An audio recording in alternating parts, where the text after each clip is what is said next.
नमस्ते। Supreme court और सरकार में कौन सुप्रीम है, इसको लेकर के देश की प्रथम नागरिक माननीय महामहिम द्रौपदी मुर्मू जी ने सुप्रीम कोर्ट से 14 सवाल पूछे हैं।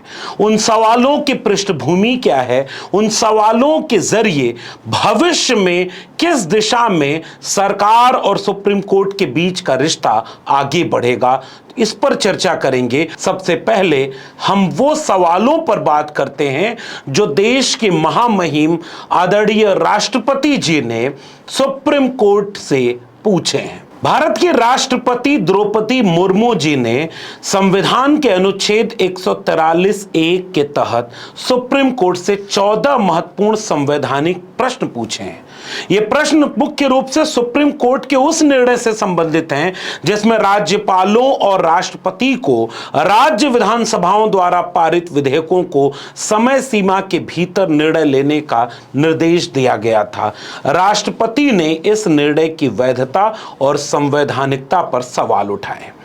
आपको याद होगा, इन सवालों को बात करें कि 14 सवाल कौन से हैं, लेकिन इसकी पृष्ठभूमि सबसे पहले समझ लेते हैं। इसकी पृष्ठभूमि यह है कि पिछले दिनों सुप्रीम कोर्ट का एक बेहद जरूरी फैसला आया। वो फैसला तमिलनाडु सरकार की तरफ से दायर एक याचिका पर सुनवाई करते हुए सुप्रीम कोर्ट ने सुनाया था। सुप्रीम कोर्ट ने निर्देश देते हुए ये बात कही कि अनिश्चित काल तक राज्य सरकारों या किसी भी सरकार के द्वारा पास किए गए कानून को राज्यपाल या राष्ट्रपति अनिश्चित काल तक रोक नहीं सकते। उन्हें एक निश्चित समय सीमा के भीतर उस पर कोई ना कोई फैसला लेना होगा। अगर संविधान की बात करें तो राष्ट्रपति और राज्यपाल का पद चुनी हुई सरकार के ऊपर माना जाता है।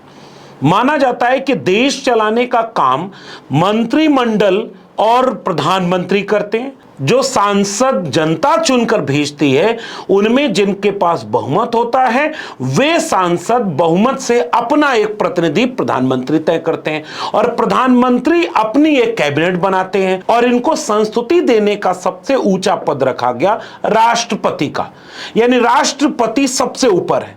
वैधता राष्ट्रपति देते हैं कि ये प्रधानमंत्री और इनका मंत्रिमंडल देश में सरकार चलाएगा। राज्यपाल की भूमिका राष्ट्रपति जैसी राज्यों में होती है, लेकिन व्यवहारिक तौर पर सबको पता है कि केंद्र में अगर सरकार बदल गई तो केंद्र सरकार मनोनीत करती है राज्यपाल के नाम को, और जैसे सरकार बदलती है कई बार ऐसा देखा गया कि राज्यों के राज्यपाल अपने मनमाफिक केंद्र सरकार उनकी संस्तुति करती है और फाइनल डिसीजन राष्ट्रपति लेती है। लेकिन राष्ट्रपति क्या व्यवहारिक पक्ष क्या है? राष्ट्रपति जी जो अपना अभिभाषण पढ़ती हैं वो भी सरकार लिखकर भेजती है। राष्ट्रपति जी जो भी फैसला लेती हैं वो सरकार से पूछ कर लेती हैं। राष्ट्रपति जी नई संसद बनेगी उसमें शामिल होंगी कि नहीं, यह भी फैसला उनका अपना नहीं हो पाता है। राष्ट्रपति जी जो भाषण पढ़ती हैं वो पूरा का पूरा सरकार की उपलब्धियों का होता है। जहां प्रधानमंत्री कहेंगे और मंत्रिमंडल कहेगा वहां राष्ट्रपति जी को रहना होगा। यही भूमिका राज्यपाल की है। लेकिन तमिलनाडु की सरकार, जो कि स्टालिन की सरकार, डीएमके की सरकार थी, और वो सरकार जब कोई फैसला ले जिसे बीजेपी यानी केंद्र सरकार सहमत न हो तो राज्यपाल के जरिए उसे ठंडे बस्ते में डलवा देती थी। जैसे आपको याद होगा, छत्तीसगढ़ में भी राज्यपाल ने उस आरक्षण बढ़ाने के अधिनियम को रोक दिया, झारखंड में भी रोक दिया, और उसे राज्यपाल रोके रहे और राज्यपाल उसे आगे नहीं बढ़ाते, जबकि सरकार ने फैसला ले लिया कि जनता के पक्ष में।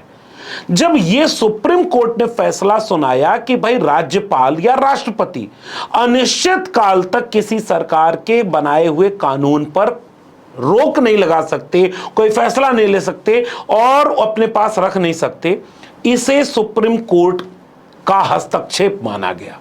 इसे यह माना जा रहा है कि सरकार के कामों में सबसे ऊपर कौन? जनता द्वारा चुनी गई सरकार, राष्ट्रपति, राज्यपाल या सुप्रीम कोर्ट? इसी बहस को लेकर के राष्ट्रपति जी ने ये 14 सवाल पूछे हैं।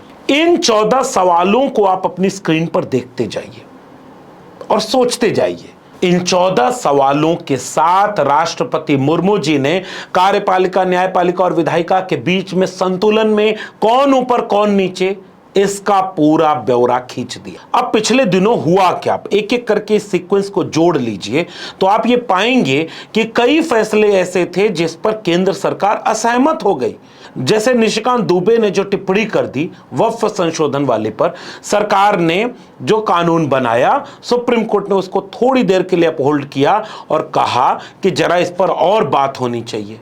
उन्होंने सुप्रीम कोर्ट पर टिप्पणी कर दी। आरएसएस और बीजेपी के ट्रोलरों ने सुप्रीम कोर्ट की ऐसी तैसी कर दी।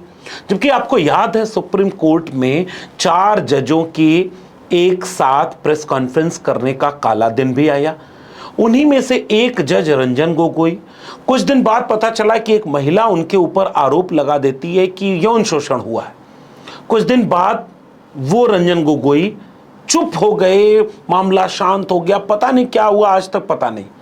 लेकिन वो कुछ बड़े फैसले सुना गए जो केंद्र सरकार के मन माफिक था, और जैसे ही रिटायर हुए वैसे ही वो राज्यसभा चले गए। और ऐसे कई जजों का मामला आया। लेकिन पिछले वाले जज संजीव खन्ना और अब नए चीफ जस्टिस ऑफ इंडिया जो बने हैं, पहले बौद्धिस्ट और दूसरे दलित, जस्टिस गवई, इन्होंने साफ कह दिया कि अब मुझे रिटायरमेंट के बाद न तो किसी राजनीतिक पद में कोई दिलचस्पी है, न तो किसी संवैधानिक पद में। इससे बड़ा पद क्या होगा, भारत के चीफ जस्टिस, अब मुख्य न्यायाधीश। अब इसके बाद कोई लालच क्या देगा, इतनी बड़ी कुर्सी पर पहुंच गए तो कोई बहुत डर क्या होगा। लेकिन डर का बात होता है जजों के साथ, तो पता नहीं क्यों लोग जज लोया का कमेंट नीचे लिखने लगते हैं, कैसे मरे, क्या हुआ, पता ही नहीं चला। इसी बीच में कुछ फैसले, जैसे बुलडोजर एक्शन वाला जस्टिस गवई ने फैसला सुनाया, जस्टिस गवई ने ऐसे और कई फैसले सुनाए, और अभी तो इस बात का इम्तिहान होना है कि चीफ जस्टिस ऑफ इंडिया क्या करेंगे। वक्फ संशोधन बिल का भी अभी उनके सामने रखा हुआ है, और संशोधन बिल के बाद चीफ जस्टिस ऑफ इंडिया सरकार से कैसा तालमेल बनाते हैं। राज्यपालों के ऊपर जो फरमान पिछले जजों ने सुनाया, उसके बाद बुलडोजर एक्शन, उसके बाद अभिव्यक्ति की आजादी से लेकर कई मामले अभी सामने आएंगे और इस पर लेकर बातचीत होगी। राष्ट्रपति जी ने ये जो 14 सवाल पूछे, ये भी क्या उन्होंने अपने मन से पूछे, इसकी बहस स्वाभाविक है। ये सारे सवाल सरकार के इशारे पर पूछे जाते हैं, क्योंकि वो अपने मन से तो कुछ करती भी कहां है। एक सबसे बड़ा पद ऐसा बनाया गया है जो कुछ अपने मन से कर ही नहीं सकते, सब मंत्रिमंडल और प्रधानमंत्री के हिसाब से होगा। अगर अपने मन से होता तो एक आदिवासी राष्ट्रपति का दिल दुखता कि मणिपुर पर वो कुछ बोलती, वो एक आदिवासी के मुंह पर पेशाब करने की घटना पर बोलती, वो इस देश में व्यक्ति की आजादी और बाबा साहब अंबेडकर के संविधान पर कहीं से भी कोई कुठाराघात होगा तो बोलती। लेकिन ऐसा कोई बयान आपको सोशल मीडिया में नहीं मिलेगा।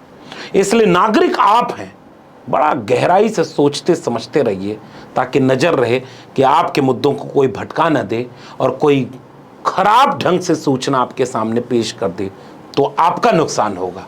बाकी तो लोग सरकार में हैं, 2 दिन में लोग भूल जाते हैं और फिर किसी मजहबी उन्माद में शामिल कर दिए जाएंगे। इसलिए नागरिक के तौर पर सजग रहें, सचेत रहें, अपने मुद्दों को जाने पहचाने। अगर ये वीडियो पसंद आई हो तो इसे लोगों तक शेयर जरूर करें। मेरे चैनल को अब तक सब्सक्राइब न किया हो तो चैनल को सब्सक्राइब करिए, बेल आइकॉन दबाइए ताकि अगली वीडियो की सूचना मिले। और अगर आप मेरे चैनल को ज्वाइन करेंगे तो मुझे आर्थिक मदद मिलेगी। अगर आप इस वीडियो को ट्विटर यानी एक्स या फेसबुक पर देख रहे हैं तो हमें फॉलो करना मत भूलिए। फिर मिलेंगे, तब तक के लिए बहुत बहुत धन्यवाद।